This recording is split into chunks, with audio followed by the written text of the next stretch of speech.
اعوذ باللہ من الشیطان الرجیم بسم اللہ الرحمن الرحیم چلا کر آخرت کی کامیابی کی طرف اور راحتوں کی طرف ہم لے جانے کے لیے دنیا میں آئے۔ دنیا میں جیو، اپنی مرضی کے مطابق جینے والے مت بنو، اللہ کی مرضی کے مطابق جینے والے بنو۔ اپنی خواہشات کو دفن کر دو، اپنی تمناؤں کو مٹا دو، اللہ کی خواہشات کو پوری کر لو، پھر اللہ تمہاری وہاں ہر خواہش کو پوری کرے گا۔ وَلَكُمْ فِيهَا مَا تَشْتَهِي أَنفُسُكُمْ وَلَكُمْ فِيهَا مَا تَدَّعُونَ نُزُلًا مِّن غَفُورٍ رَحِيمٍ۔ اللہ نے فرمایا تم یہاں پر تھوڑی اگر اپنی قربانیوں کو دبا دو گے تھوڑی دیر کے لیے، چند سالوں کے لیے، کچھ مدت کے لیے، کچھ وقت کے لیے، تو پھر ہم آخرت میں تم سے پوچھیں گے کہ تمہارا دل کیا چاہتا ہے، تمہارے دل کی کیا تمنا ہے، اور جو تم تمنا کرو گے وہ نعمتیں تمہارے سامنے پیش کی جائیں گی، اور یہ کہا جائے گا نزلا من غفور رحیم، یہ تمہارے پروردگار کی طرف سے میزبانی ہے، یہ تمہارے پروردگار کی طرف سے مہمانی کی جا رہی ہے اور ساری نعمتیں تم کو عطا فرمائیں گا۔ میرے بزرگوں، میرے بھائیوں، تو دوسری چیز حضرت ربیع بن عامر رضی اللہ عنہ نے اس موقع پر یہ فرمائی تھی، ہم دنیا کی تنگیوں سے نکال کر آخرت کی وسعتوں کی طرف لے جانے کی دعوت دینا چاہتے ہیں، اور یہ بتانا چاہتے ہیں کہ تم اس میں مگن مت رہو، اور اس میں مگن رہ کر اپنے مقصد زندگی کو فراموش کرنے والے مت بنو، اپنے رب کو بھولنے والے مت بنو، اور انسانیت کے سب سے بڑے محسن فخر دو عالم محمد رسول اللہ صلی اللہ علیہ وسلم کو بھولنے والے مت بنو۔ اس کے بعد انہوں نے کہا تیسری چیز کہ مظالم، دنیا کے جتنے مذہب تھے ان مذہبوں کی جو ظلم والی تعلیمات، زیادتی والی تعلیمات ہے، ان تعلیمات سے نکال کر اسلام کے عدل و انصاف کے سائے میں ہم انسانوں کو لانا چاہتے ہیں۔ دنیا میں اسلام وہ واحد مذہب ہے جو انسانوں کے ساتھ برابری کا سلوک کرتا ہے، محبت کا سلوک کرتا ہے، لوگوں کو ان کے حقوق دلاتا ہے، لوگوں کو جینے کا طریقہ بتاتا ہے، ورنہ اسلام سے پہلے لڑکیوں پہ ظلم ہوتا تھا، بچی پیدا ہوتی اس کو عیب ذلت کی چیز سمجھا جاتا، اور باپ اپنے ہاتھوں سے گڑھا کھود کر اپنی معصوم پھول جیسی بیٹی کو دفن کر دیتا۔ قرآن میں ذکر کیا گیا وَإِذَا بُشِّرَ أَحَدُهُمْ بِالْأُنثَىٰ ظَلَّ وَجْهُهُ مُسْوَدًّا وَهُوَ كَظِيمٌ، کہ جس وقت اس زمانے میں اگر کسی باپ کو خوشخبری دی جاتی کہ تمہارے گھر میں لڑکی کی پیدائش ہوئی تو اس کا چہرہ بدل جاتا، اس کا چہرہ ذلت کے مارے کالا پڑ جاتا، سیاہ پڑ جاتا، اور وہ سوچنے لگتا اَيُمْسِكُهُ عَلَىٰ هُونٍ أَمْ يَدُسُّهُ فِي التُّرَابِ، کیا میں اس ذلت کو زمین میں دفن کیوں نہ کر دوں۔ اللہ تبارک و تعالیٰ نے احسان فرمایا اور ان کو عزت دی، مقام دیا، مرتبہ دیا۔ دنیا میں کتنے طبقات تھے جو ظلم زیادتی کی چکیوں میں پس رہے تھے، پیغمبر اسلام کی تعلیمات کے ذریعے اللہ تبارک و تعالیٰ نے ان کو سکون، اطمینان، عدل، انصاف دلایا، اور جینے کا حق اللہ تبارک و تعالیٰ نے ان کو عطا فرمایا۔ تو انہوں نے تیسری چیز کیا ذکر فرمائی، ہم دوسرے مذہبوں کے ظلم سے نکال کر، زیادتی سے نکال کر اسلام کے عدل و انصاف کی چھاؤں میں لوگوں کو لانے کے لیے دعوت دیتے ہیں۔ تین باتیں انہوں نے ذکر کی۔ پہلی بات ذکر کی اللہ کی طرف لوگوں کو بلاتے ہیں تاکہ وہ اللہ کی عبادت کرنے والے بنے، اللہ کی مخلوق کے سامنے ہاتھوں کو نہ پھیلائے، پیشانی کو نہ ٹیکے، ان سے مرادیں نہ مانے، ان سے منتیں نہ مانے، اللہ کو مانے، اللہ ہی کرنے والا ہے۔ دوسرا انہوں نے کہا ہم دنیا سے نکال کر، دنیا کی تنگیوں سے نکال کر آخرت کی وسعتوں کی دعوت دیتے ہیں کہ دنیا کیسے بھی ہے گزار لو، گزر جائے گی، ختم ہو جائے گی، لیکن رب کو راضی رکھو، نبی کو راضی رکھو، آخرت کی وسعتیں تمہارا انتظار کر رہی ہے، تم مرو گے تو جنت میں داخل کر دیے جاؤ گے۔ ایک حدیث میں اللہ کے نبی نے فرمایا کہ جنت اور جہنم انسان کے چپل یا جوتے کے تسمے سے زیادہ قریب ہے۔ ہم جو چپل اور جوتا پہنتے ہیں تو اس کا جو حصہ ہمارے اوپر کے چمڑے کو لگتا ہے اس کو تسمہ کہتے ہیں۔ اللہ کے نبی نے فرمایا اس سے زیادہ جنت انسان کے قریب ہے۔ علماء نے فرمایا ہے اس کا مطلب یہ ہے کہ جو بندہ دین کے مطابق زندگی گزارے گا، مرے گا تو فوری جنت میں داخل کیا جائے گا، اور جو دین کے مطابق زندگی نہیں گزارے گا تو مرے گا تو فوری جہنم میں داخل کیا جائے گا۔ کوئی درمیان میں چیز حائل نہیں ہوگی، کوئی رکاوٹ نہیں ہوگی، کوئی فاصلہ نہیں ہوگا، کوئی وقفہ نہیں ہوگا، کوئی لمبا زمانہ نہیں گزرے گا۔ جیسے ہی مرا آنکھیں بند ہوئی جنت کے اللہ تبارک و تعالیٰ استقبال کروائیں گے،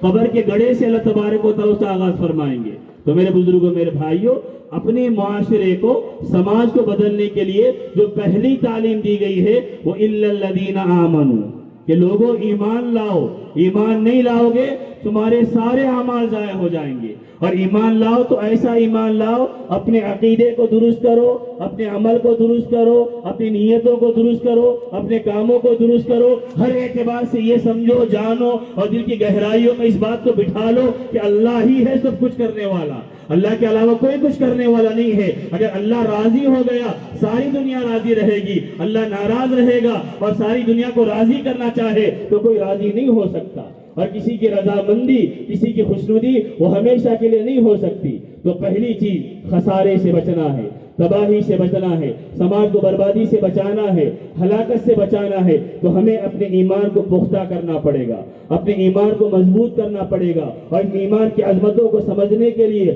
حضرات صحابہ کرام نے کیسی قربانیاں دی تھی اور کیسی تمناؤں کو قربان کیا تھا، اس کو جان کر ذہن و دل میں تازہ رکھنا پڑے گا۔ اس کے بعد دوسرا کام ہے وَعَمِلُوا الصَّالِحَاتِ، کہ کلمہ پڑھ لیے اور کلمہ پڑھنے کے بعد یہ سمجھ گیا کہ میں مسلمان ہوں، جمعہ میں ایک مرتبہ جمعہ کو جاؤں گا، اپنی حاضری لگا دوں گا اور اپنے مسلمان ہونے کا اظہار کر لوں گا، اس سے کام نہیں چلے گا، بلکہ اپنی پوری زندگی کو نبی کی تعلیمات کے مطابق ڈھالنا پڑے گا۔ جب تک ہم اپنی زندگی کو نبی پاک صلی اللہ علیہ وسلم کی تعلیمات کے مطابق نہیں ڈھالیں گے، اس وقت تک ہمارا ایمان کامل نہیں ہوگا۔ اسی کو نبی کریم صلی اللہ علیہ وسلم نے فرمایا کہ لا یؤمن احدکم حتی یکون ہواہ تبعا لما جئت بہ، کہ تم میں سے کوئی اس وقت تک کامل مومن نہیں ہوگا جب تک کہ اس کی خواہشات میرے لائی ہوئی تعلیمات کے مطابق نہ ہو جائے۔ میں جو تعلیمات لے کر آیا ہوں اس تعلیمات کے مطابق جب تک تم اپنی خواہشات کو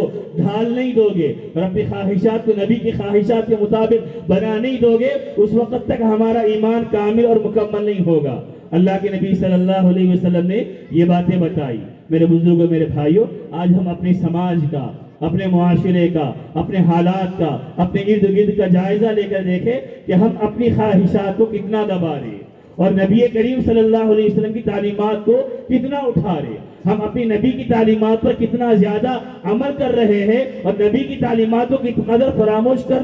کرنے والے بن رہے ہیں۔ آپ دیکھیے، جس زندگی کے جس شعبے میں نظر ڈالیں گے تو ہم کو اپنی کمیاں نظر آئیں گی، ہم کو اپنی کوتاہیاں نظر آئیں گی کہ نبی کا اسوہ اور نبی کی تعلیم اور نبی کی زندگی ایک طرف دعوت دے رہی ہے اور میری مرضی، میری خواہش، میرے بچوں کی خواہش اور میرے بچوں کی تمنائیں ایک طرف کی دعوت دے رہی ہے، اور اس کو ہم اپناتے چلے جا رہے بغیر سوچے، بغیر سمجھے، اور ہم اپناتے جا رہے اور تباہی کے دلدل میں پھنستے جا رہے۔ جس کی مثالیں اگر لینا چاہے آپ لیجئے، آج مسلم معاشرے میں اور سماج میں جو خرابیاں تیزی کے ساتھ بڑھتے جا رہی ہے، وہ نکاح بہت زیادہ مشکل ہو گیا۔ شادی کرنا ہمارے مسلم سماج میں اور مسلم معاشرے میں ایک بہت بڑی مصیبت بن کر رہ گئی ہے۔ جس شادی کو، جس نکاح کو اللہ کے نبی رحمت دو عالم صلی اللہ علیہ وسلم نے بالکل آسان کر کے بتایا تھا، اور اتنا آسان کہ اپنی ازواج، اللہ کے نبی نے خود 11 نکاح فرمائے، اللہ کے نبی نے اپنی بیٹیوں کے نکاح فرمائے،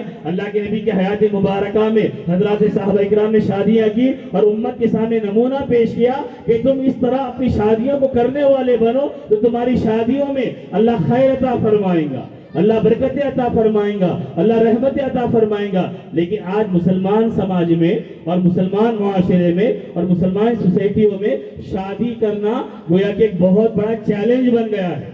بہت بڑا چیلنج بن گیا، اور اس کے لیے ہمارے اپنے ذہنی خاکے، ذہنی منصوبے، ہم اتنا خرچ کریں گے اور اتنا خرچ کرنے کی سکت پیدا ہو جائیں گی تو شادی کریں گے، اور اتنا ڈیمانڈ ہوگا، اتنا مطالبہ ہوگا۔ میرے بزرگوں، میرے بھائیوں، آج یہ ہم لوگوں کو تکلیف ہے کہ اس وقت اخبارات میں، سوشل میڈیا کے ذریعے آپ لوگ پڑھتے ہیں، اور آپ لوگوں میں الحمدللہ بے شمار غیرت مند ملت کا درد رکھنے والے بڑے بھی ہیں، مرد بھی ہیں، عورتیں بھی ہیں، جوان بھی ہیں، جو یہ خبریں پڑھتے ہیں تو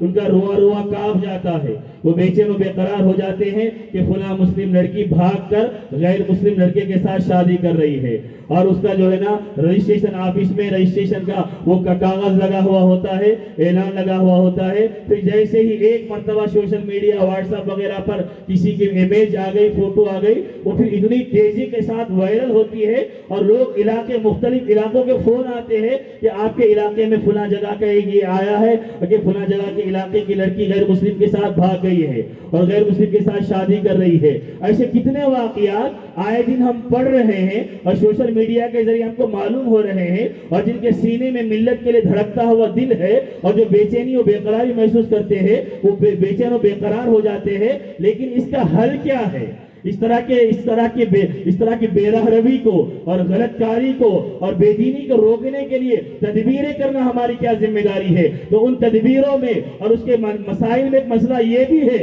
کہ ہم نے اپنے سماج میں شادی کو مشکل بنا دیا. اس شادی کے مشکل ہونے کے نتیجے میں مسلمان لڑکیاں غیروں کے ساتھ بھاگ رہی ہے. بہت ساری وجوہات ہے غیروں کے ساتھ بھاگنے کی، بہت ساری وجوہات ہے، لیکن ان میں سے ایک وجہ یہ بھی ہے کہ لڑکیاں اگر شادی کرنے کے اوپر تیار ہے تو اس کا ڈیمانڈ ہے، وہ جہیز کا مطالبہ کر رہا، وہ جوڑے گوڑے کی رقم کا مطالبہ کر رہا، وہ مہنگی شادی کرنے کا مطالبہ کر رہا. اور بہت سے لڑکی والے ایسے ہوتے ہیں، غریب ہوتے ہیں کہ جن کے پاس جہیز کا مطالبہ کرنے کی سکت نہیں ہوتی، جوڑے گوڑے کی رقم دینے کی صلاحیت نہیں ہوتی. نتیجہ یہ ہوتا کہ اس کے گھر میں اس غریب باپ کی بچیاں اسی طرح اپنی عمروں کو گزارتے رہتی ہے اور اپنے سالوں کو پورا کرتے رہتی ہے. ان کے گھر کوئی رشتہ نہیں آتا، ان کے گھر کوئی لے جانے والا نہیں آتا، جو بھی آتا ہے بھکاری بن کر آتا ہے، جہیز کا ڈیمانڈ لے کر آتا ہے، منہ کھول کر آتا ہے کہ میں فقیر ہوں، مجھے دے دو، اور اتنی میری خواہشات ہے، میرے ڈیمانڈز ہے، اس کو پورا کرو. تو جب اندازہ لگائیے وہ غریب باپ اپنی بچی کی شادی نہیں کرے گا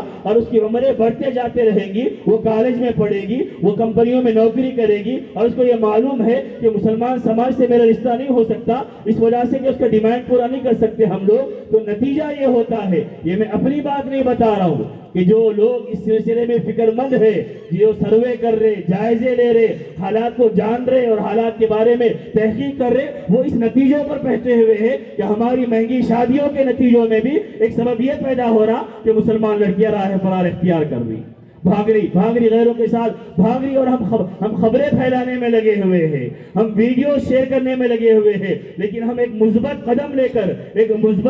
کر اٹھنے کے لیے تیار نہیں ہے. ہم یہ عزم نہیں کرتے، ارادہ نہیں کرتے کہ ہم اپنے سماج کو، معاشرے کو، اس طرح کی بے دینی والی شادیوں کو ختم کر کے رہیں گے. نوجوان اٹھنے والے بنے، اور نوجوان جب اٹھنا چاہتے ہیں تو بعض اوقات یہ ہوتا کہ ان کی ماں کی خواہش ہوتی کہ نہیں، میری بیٹے کی شادی ہے، میں اپنے پورے رسومات کے ذریعے کروں گی. میرا ایک بیٹا ہے، اتنا کماتا ہے، فلاں ملک میں رہتا ہے، اس کی ماہانہ سیلری اتنی ہے، اس کی تنخواہ اتنی ہے، میں ہلکے میں شادی کیوں کروں؟ عورتیں چاہتی ہیں کہ اپنے بیٹے کی شادی ہوگی تو ہم بہو کا انتخاب کریں گے تو سارے لوازمات کے ساتھ،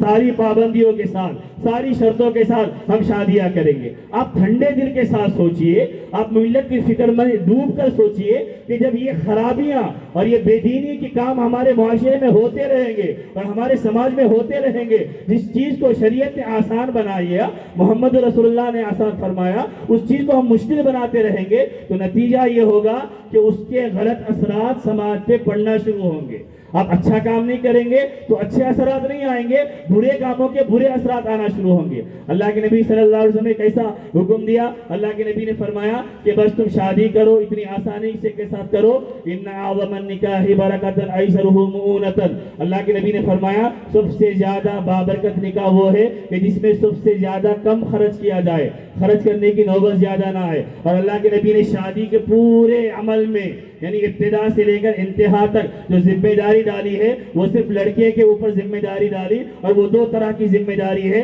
اللہ کے نبی نے فرمایا اگر لڑکا ہے تو وہ ولیمہ کرے اور مہر کو ادا کرنے والا بنے، بس یہ اس کے اوپر ذمہ داری ہے، اس کے علاوہ کوئی اور خرچ نہیں ہے. اللہ نے حیثیت دی ہے، وسعت دی ہے، طاقت دی ہے تو اپنی حیثیت کے مطابق ولیمے کی دعوت کر سکتا ہے، اپنے اعزاء کو، رشتہ داروں کو، دوست و احباب کو بلا سکتا ہے اور ضیافت کا، مہمان نوازی کا اہتمام کر سکتا ہے. اتنا آسان پیغمبر اسلام محمد رسول اللہ صلی اللہ علیہ وسلم نے جب نکاح کر کے بتلایا اور یہ عملی تعلیم دی، تو اس کو جب سماج میں، معاشرے میں مشکل بنا دیا جائے گا تو اب اندازہ لگائیے اس کی خرابیاں اس کے برے اثرات، اس کے نگیٹو اثرات معاشرے میں پڑنا شروع ہوں گے. اس کی ایک خرابی یہ ہے کہ مسلم لڑکیاں ارتداد کا شکار ہو رہی، وہ اپنی عزت کو بھی داؤ پہ لگا رہی ہے اور اپنے ایمان کو بھی داؤ پہ لگا رہی ہے کہ جو ایمان نجات کا ذریعہ، جو ایمان سلامتی کا ذریعہ، جو ایمان بخشش کا ذریعہ، اور جس ایمان کے ہونے پر اللہ کامیاب و کامران کرے گا،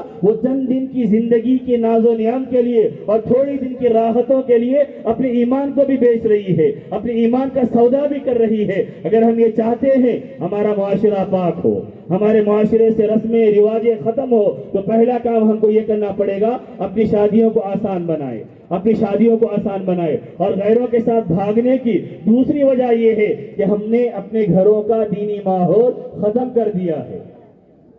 اور بہت ساری جگہوں پر جو غیروں کے ساتھ بھاگنے کے واقعات آتے ہیں وہ بعض اوقات شہروں میں آبادیوں کے کم ہوتے ہیں، اطراف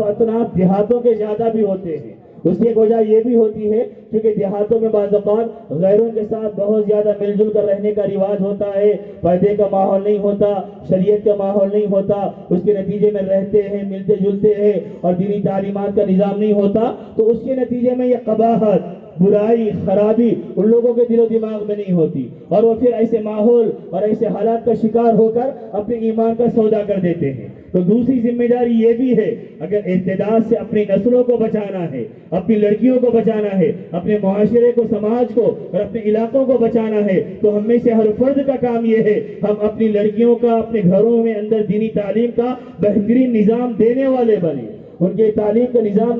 فراہم کرے تاکہ وہ تعلیم کے سانچے میں بچپن سے ڈھل کر اور بچپن سے دینی تعلیم کے دینی تعلیم سے آراستہ ہو کر جینے والے بنے. ان کو حیا کیا ہے معلوم ہو، ان کو اسلام کیا ہے معلوم ہو، ان کو اسلام کے لیے قربانیاں دی جانے کیسی دی گئی وہ معلوم ہو، ان کو اللہ کے نبی کی بیویوں کی زندگیاں معلوم ہو، ان کو صحابیات کی زندگیاں معلوم ہو، ان کو پردے کی اہمیت کا نظام معلوم ہو، پردے کے ذریعے جو حلال اور حیا کا پاکیزہ نظام دیا گیا ہے وہ نظام وہ سمجھنے والے بنے. اگر یہ چیزیں ہمارے سماج میں اور ہمارے معاشرے سے ختم ہوتے جائیں گی تو پھر اس کا دوسرا نتیجہ یہ ہوگا کہ اس کی بنیاد پر بھی ہمارے ایمان کو اچکا جائے گا. ایک تو لڑکیوں کا معاملہ ہو رہا اور دوسری طرف لڑکے بھی متاثر ہو رہے. مسلمان لڑکے باطل فتنوں کا وہ بھی متاثر ہوتے جا رہے، باطل فتنوں کا، باطل تحریکوں کا جو ہمارے ایمان کو خراب کرنے والے ہیں، ہمارے عقیدے کو خراب کرنے والے ہیں. نبی پاک صلی اللہ علیہ وسلم سے جو رشتہ اور تعلق ہونا چاہیے اس تعلق کو ختم کرنے والے ہیں، اس سے بھی ان لوگوں سے بھی ہمارا رابطہ ہو رہا ہے. اس کی وجہ بھی یہی ہے کہ نوجوانوں کا جو تعلق علماء سے ہونا چاہیے تھا، دینداروں سے ہونا چاہیے تھا، وہ تعلق ہمارا نہیں ہے. ہمارے نوجوان سوشل میڈیا کے ذریعے جی رہے ہیں اور صبح سے شام تک سوشل میڈیا کی زندگی کا حصہ بنا ہوا ہے. وہ ایک ٹائم نہیں، دو ٹائم نہیں، 3 ٹائم کے کھانے چھوڑنے کے لیے تیار ہے، وہ محفلوں کو چھوڑنے کے لیے تیار ہے، لیکن اپنے موبائل کو چھوڑنے کے لیے تیار نہیں ہے. اور یہ بھی ہمارے مسلم سماج کا ایک بدنما داغ بنا ہوا ہے کہ بے شمار نوجوان وہ ملیں گے جو بے روزگار ہے، روزگار کے لیے فکر کرنے کے لیے تیار نہیں ہے اور اپنی زندگی کے قیمتی اوقات کو موبائل اور لایانی چیزوں میں ضائع کر رہے ہیں. بس زندگی کا ایک کام بنا ہوا ہے، راتوں کو جاگ رہے، 2 بجے تک جاگ رہے، 3 بجے تک جاگ رہے، اور جاگ کر رہے کیا کام؟ کچھ بھی نہیں کر رہے، بس ٹھی ٹھاٹا اور مذاق کر رہے، موبائل پہ کھیل رہے، موبائل پہ اپنے وقت کو گزار رہے. اور اس طرح ہم راتوں کو سو رہے اور صبح کب اٹھ رہے؟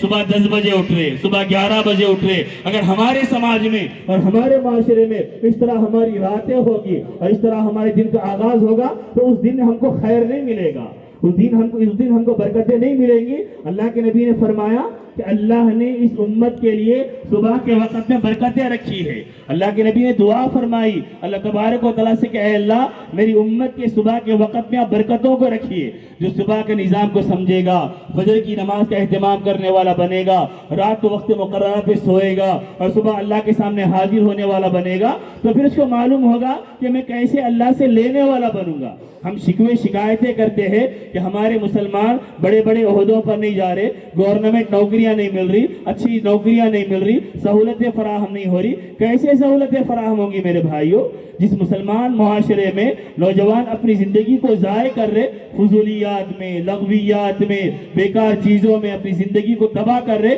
اور ان کو احساس نہیں ہے کہ میری زندگی کا جو سال ختم ہو رہا اور میری زندگی کا جو سال نکلتے جا رہا وہ واپس لوٹ کر مجھے ملنے والا نہیں ہے. آج کی تاریخ ہماری زندگی کی ختم ہو گئی تو پھر لوٹ کر آنے والی نہیں ہے. میں کچھ کر سکتا ہوں, کچھ بن سکتا ہوں, کچھ انقلاب لا سکتا ہوں, کچھ تحریک چلا سکتا ہوں, کچھ نئی تبدیلیاں معاشرے اور سماج میں لا سکتا ہوں, تو مجھے عمل کرنا پڑے گا, مجھے قدم بڑھانا پڑے گا, مجھے آگے بڑھنا پڑے گا, اپنی خواہشات کو قربان کرنا پڑے گا. آپ تاریخ میں صحابہ کے واقعات کو پڑھیے, کیسے ایمان افروز واقعات, کیسی ہماری سوچ کو بدلنے والے, ہمارے ذہن کو بدلنے والے, ہماری فکروں کو بدلنے والے. وہ بھی انسان تھے, ان کے سینوں میں بھی ہماری طرح دھڑکتا ہوا دل تھا, وہ بھی جینے والے اسی دنیا کے تھے, وہ بھی خاندان, معاشرہ, سماج, ذمہ داریوں سے جکڑے ہوئے تھے, لیکن انہوں نے اپنی ساری خواہشات کو نبی پاک صلی اللہ علیہ وسلم کی تعلیمات کے مطابق ڈھال دیا تھا. ان کی اپنی کوئی تمنا نہیں تھی, اپنی ان کی کوئی مرضی نہیں تھی,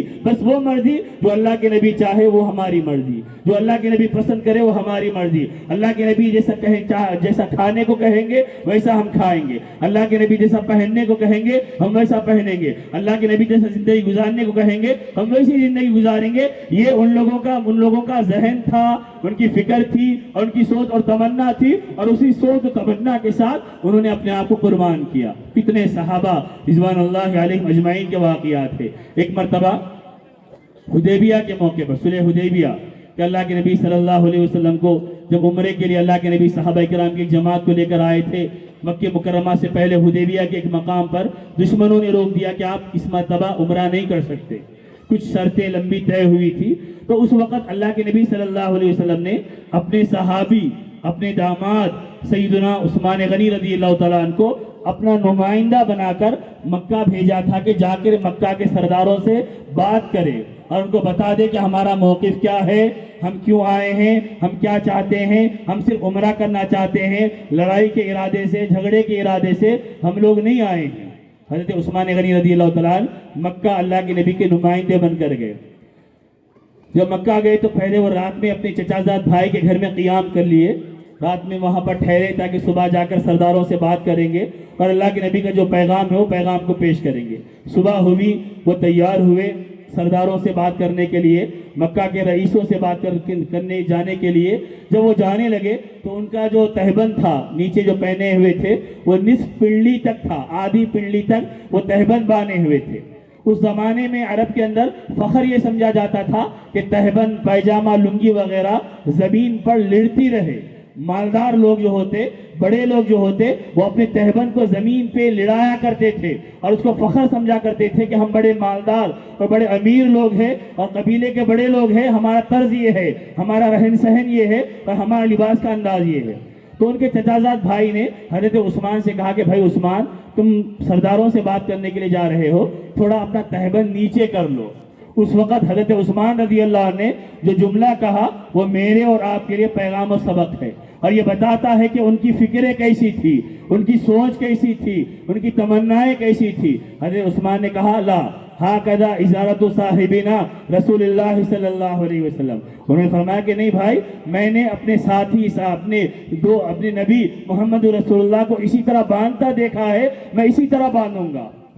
باندھوں گا اور ایسا ہی لباس پہن کر ان کے پاس جاؤں گا اور جا کر بات چیت کرنے والا بنوں گا. وہ اسی انداز میں گئے اور جا کر بات کرے. حضرت عمر ابن خطاب رضی اللہ تعالیٰ عنہ جو بیت المقدس فتح کرنے کے لیے آئے تھے, تاریخ کا بڑا ایمان افروز واقعہ ہے کہ حضرت عثمان غنی, حضرت عمر فاروق رضی اللہ تعالیٰ عنہ جب بیت المقدس کو, جب یہاں کے مسلمانوں کے امیر نے حضرت عمر رضی اللہ عنہ کو خط لکھا کہ یہاں کے عیسائی یہ چاہتے ہیں کہ آپ آئے تو آپ کے ہاتھوں میں بیت المقدس کی چابی دیں گے, مسلمانوں کے خلیفہ آئیں گے تو ان کے ہاتھوں میں چابی دیں گے. حضرت عمر کے پاس پیغام ملا, وہ فوری نکل گئے اپنے غلام کو لے کر, اور جس وقت شہر میں داخل ہو رہے تھے, امیر المؤمنین 22 لاکھ مربع میل پر حکمرانی کرنے والا عمر, کہ جس کے نام سے طاقتیں دنیا کی انسانوں کی نہیں شیطانوں کی کانپا کرتی تھی, اور جس کے نام سے بڑی بڑی سپر پاور طاقتیں تھرایا کرتی تھی, وہ عمر اس سادگی کے ساتھ بیت المقدس کے اندر داخل ہو رہے، شام کے اندر داخل ہو رہے کہ ان کا غلام سوار ہے اونٹنی کے اوپر اور یہ مالک ہے، آقا ہے، اس کی نکیل پکڑ کر جا رہے ہیں. اور جب اندر آ گئے تو جس لباس کو، جس کپڑے کو پہن کر آئے تھے اس میں کئی تہبند لگے ہوئے تھے. تو اس وقت کے جو مسلمانوں کے امیر تھے انہوں نے یہ کہا کہ حضرت میری یہ خواہش ہے کہ آپ اپنا لباس بدل دیں، کیونکہ آپ بڑوں سے بات کریں گے اور بڑے بڑے عیسائی پادری آپ کے سامنے آ کر بیٹھیں گے. تو حضرت عمر رضی اللہ عنہ سے فرمایا کہ اگر تمہاری جگہ کوئی اور یہ بات کہتا تو میں اس کا انجام بتاتا. کیا تم بھول گئے کہ اللہ نے عزت ہم کو اسلام سے دی ہے، ہمارے ظاہری لباس اور ظاہری کپڑوں سے اللہ نے عزت نہیں دی؟ ورنہ ایک زمانہ وہ تھا کہ ہم بکریوں کو چرانے والے تھے اور مجھے میرا باپ تانے دیتا کہ عمر تو کیسے جیے گا کہ تو بکریاں چرانا نہیں جانتا ہے. اور اللہ نے آج عمر ابن خطاب کے نگرانی میں ایک بڑی علاقے کو فتح کیا اور مسلمان جی رہے ہیں. انہوں نے کہا ہم کو عزتیں ملی ہے، محمد رسول اللہ کی غلامی میں عزتیں ملی ہے، ہم کو ترقی ملی ہے، ہم کو کامیابی ملی ہے، ہم اسلام کے جھنڈوں کو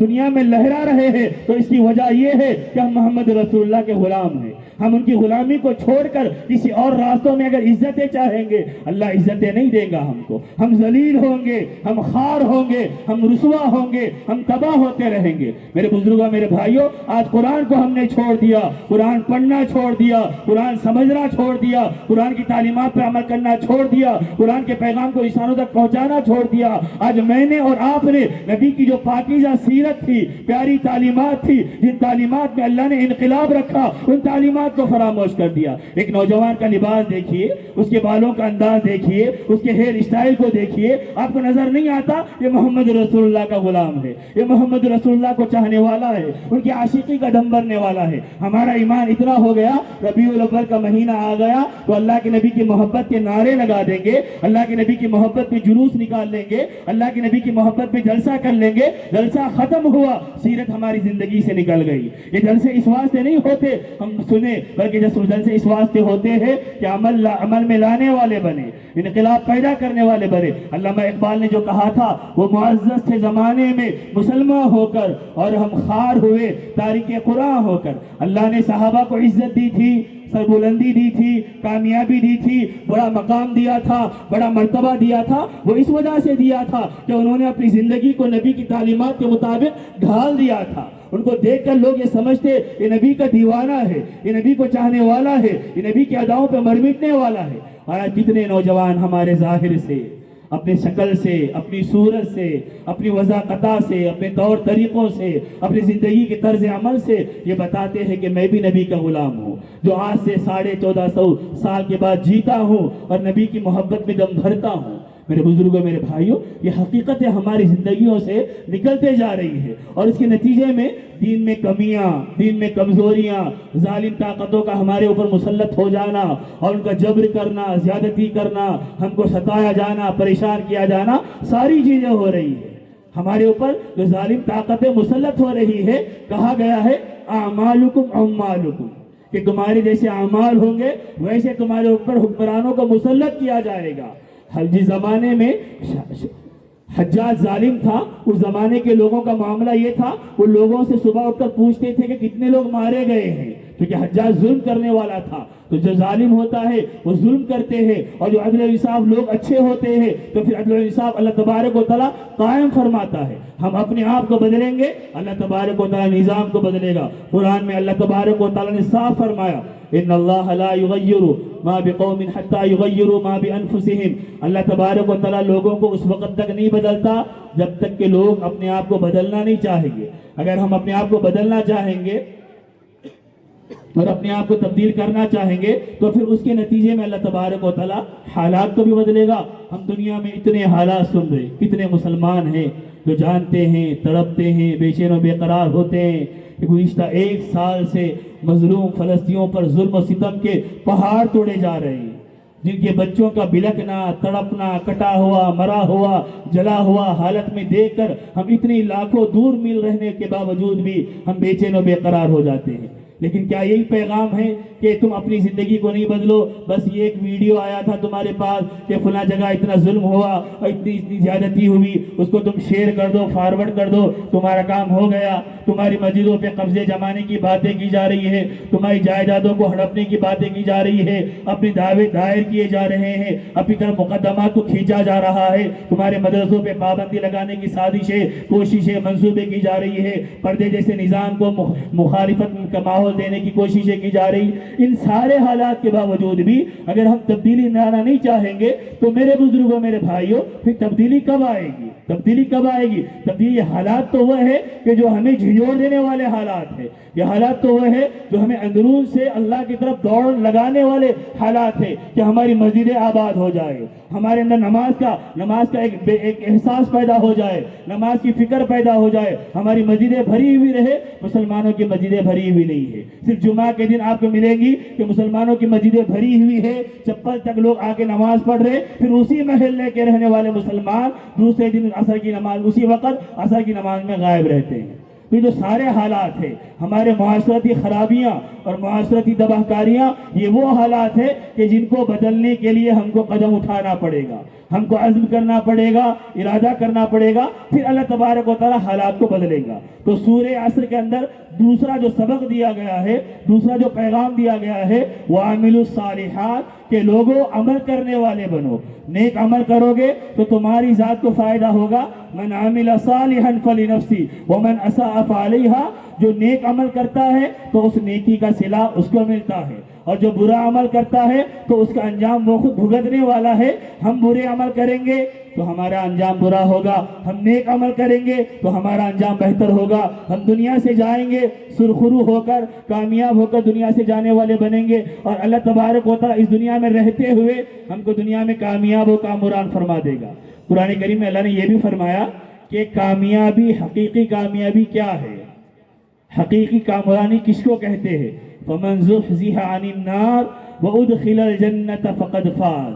جو جہنم سے دور کر دیا جائے اور جنت میں داخل کر دیا جائے، یہی سب سے بڑی کامیابی ہے۔ اور جنت میں داخل کیا جانا اور جہنم سے دور کیا جانا، یہ کس وقت ممکن ہوگا؟ یہ اس وقت ممکن ہوگا جب اس دنیا میں ہم اپنی زندگی کو محمد رسول اللہ صلی اللہ علیہ وسلم کی شریعت کے مطابق اور آپ کی تعلیمات کے مطابق ڈھالنے والے بنے۔ تیسرا کام جو سورہ عصر میں دیا گیا ہے، اور ان حالات میں معاشرے کی بھلائی، معاشرے کی سدھار اور سماج کی تبدیلی کے لیے جو ہمیں کرنا ہے، وَتَوَاصَوْا بِالْحَقِّ،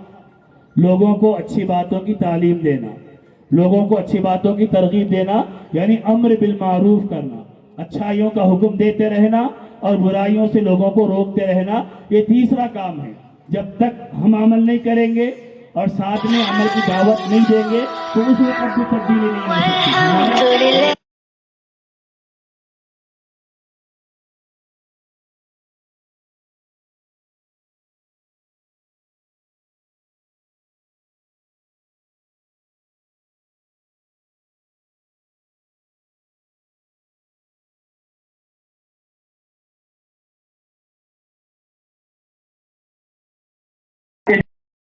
اور تمہارے سامنے برائیاں ہو رہی ہے، ان برائیوں کو روکتے رہو گے، اللہ خیر کو نازل فرمائے۔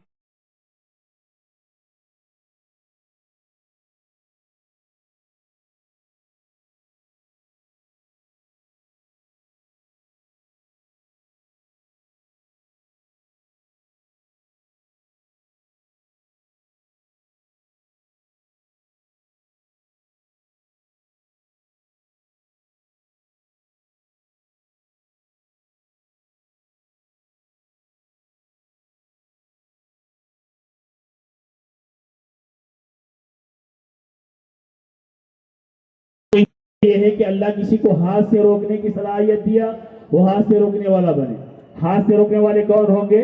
ماں ہاتھ سے روک سکتی ہے بیٹے کو، باپ ہاتھ سے روک سکتا ہے بیٹے کو، بڑا بھائی ہاتھ سے روک سکتا ہے چھوٹے کو، یا بڑے جتنے رشتے ہیں وہ اپنے چھوٹوں کو برائیوں میں مبتلا دیکھ کر ان کو ڈانٹ سکتے ہیں، مار سکتے ہیں، تنبیہ کر سکتے ہیں۔ یہ برائی کو روکنے کا پہلا درجہ ہے کہ تم برائی کو ہوتا ہوا دیکھ کر اپنے ہاتھ سے روکنے والے بنو۔ اس کے بعد دوسرا کہ اگر کسی کو ہاتھ سے روکنے کی صلاحیت نہیں ہے تو کم از کم آخری درجہ یہ ہے، دوسرا درجہ یہ ہے کہ من رأى منكم فليغيره بيده فإن لم يستطع فبلسانه. دوسرا درجہ یہ ہے کہ تم اپنی زبان سے برائی سے روکو لوگوں کو اور یہ بتاؤ کہ تم جو کام کر رہے ہو وہ برا کام ہے. یہ دوسرا درجہ یہ ہے. اگر دوسرے درجے پہ بھی عمل نہیں کر سکیں گے تو کم از کم آخری درجہ یہ ہے کہ اس برائی کو ہوتا ہوا دیکھ کر اپنے دل میں یہ خیال لاؤ کہ یہ برائی کر رہا ہے. اگر ہمارے دلوں میں یہ جذبہ بھی پیدا نہیں ہوگا کہ سامنے والا برائی کر رہا ہے اور ہم دیکھ کر اس کو روک نہیں رہے ہیں تو اللہ کے نبی نے فرمایا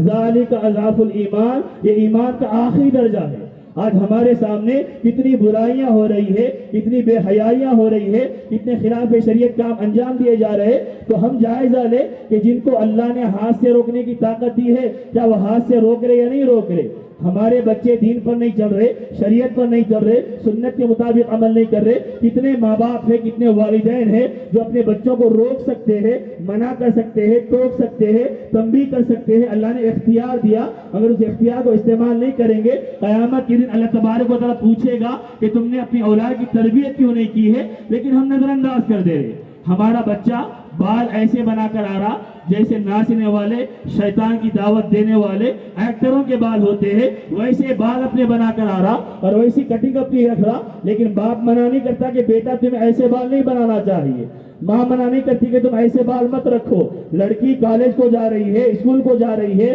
پردے کے نظام پر عمل نہیں کری، حیا کے نظام پر عمل نہیں کر رہی، باپ نہیں روکتا، ماں نہیں روکتی، یہ اپنی ذمہ داری کو ادا کرنے والے نہیں بن رہے ہیں. تو یہ برائی کو دیکھ کر بھی نہیں روکیں گے تو اللہ تبارک و تعالیٰ قیامت کے دن ان سے پوچھے گا کہ تمہارے اوپر جو ذمہ داری عائد کی گئی تھی تم نے اس ذمہ داری کو پورا کیوں نہیں کیا. کلکم رائن وکلکم مسئول عن رعیتہ. اللہ کے نبی نے فرمایا ہر ایک سے کل اپنے گروہ کے بارے میں، اپنی جماعت کے بارے میں، اپنے ماتحتوں کے بارے میں پوچھا جائے گا کہ تم کو ذمہ دار بنایا گیا تھا، تم کو سرپرست بنایا گیا تھا، تم کو بڑا بنایا گیا تھا، تمہاری نگرانی میں، تمہاری پرورش میں، تمہاری ماتحتی میں، تمہاری ذمہ داری میں کچھ لوگ پڑھ کر جوان ہوئے تھے، تم نے دین کیوں نہیں سکھایا. بچہ سنت کے مطابق کھانا نہیں کھاتا، باپ منع نہیں کرتا. بچہ سنت کے مطابق لباس نہیں پہنتا، ماں منع نہیں کرتی. بچہ سنت کے مطابق پانی نہیں پہنتا، ماں منع نہیں کرتی. اگر ہم ان چیزوں پر روک ٹوک نہیں لگائیں گے اور پابندی عائد نہیں کریں گے تو وہ بچے جس ماحول میں پروان چڑھیں گے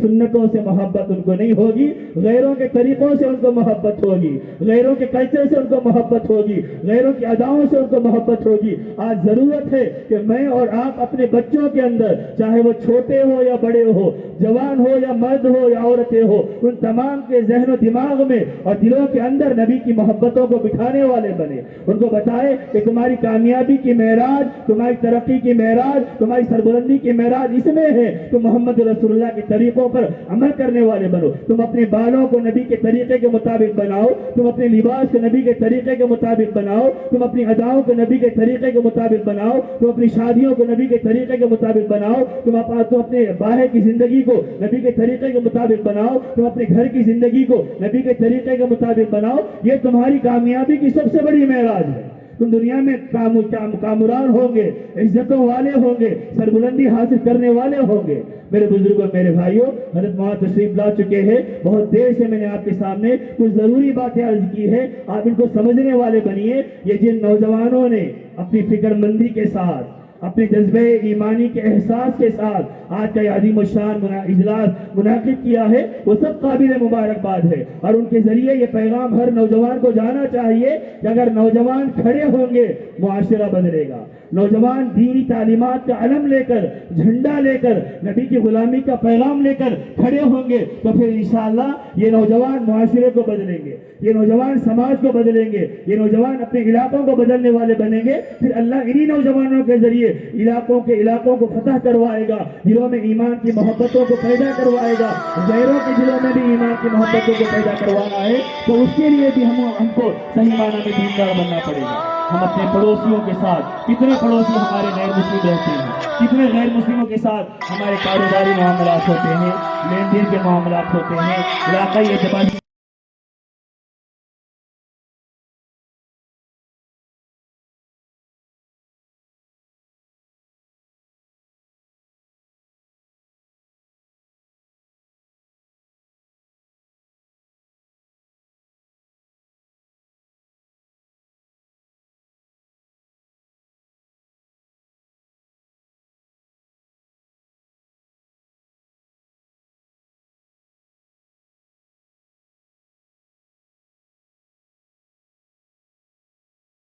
کو یہ محسوس ہو کہ بالکل سناٹا چھایا ہوا ہے، خاموشی چھائی ہوئی ہے، فجر کے بعد کا وقت ہے، گلیاں ویران ہے، تو سمجھ جاؤ کہ مسلمانوں کے محل ہے۔ اور کسی ایسی گلی سے جاؤ فجر کے بعد جہاں ہلچل مچی ہوئی ہے، صفائی ستھرائی، جھاڑو جھٹکا ہو رہا ہے، تو غیروں کے محل ہے۔ صفائی ستھرائی ہمارا کام تھا، اللہ کے نبی نے ہم کو تعلیم دی، ہم نے اس کو چھوڑ دیا، غیروں نے اپنا لیا، اور ہماری صبح ہو رہی، ہمارے نوجوانوں کی صبح ہو رہی 10 بجے صبح ہو رہی، 11 بجے صبح ہو رہی، اس وجہ سے کہ رات کے 12-2 بجے تک ہم فضول جاگے تھے، چورستوں پہ ٹھہرے تھے، چبوتروں پہ بیٹھے تھے، گھر کے سامنے ہنسی مذاق موبائل کھیلتے ہوئے گزارے تھے، تو ظاہر سی بات ہے کہ 2 بجے 3 بجے سونے والا فجر میں کہاں اٹھے گا، اور فجر میں نہیں اٹھے گا، نماز نہیں پڑھے گا، خیر حاصل کرنے کا وقت ہوگا، برکتیں اترنے کا وقت ہوگا، ہم غافلوں کی طرح سوتے رہیں گے، اس کے بعد روئیں گے کہ نوکری نہیں مل رہی، کاروبار نہیں چل رہا، حالات بہتر نہیں ہو رہے، مسائل حل نہیں ہو رہے، مشکلات دور نہیں ہو رہے،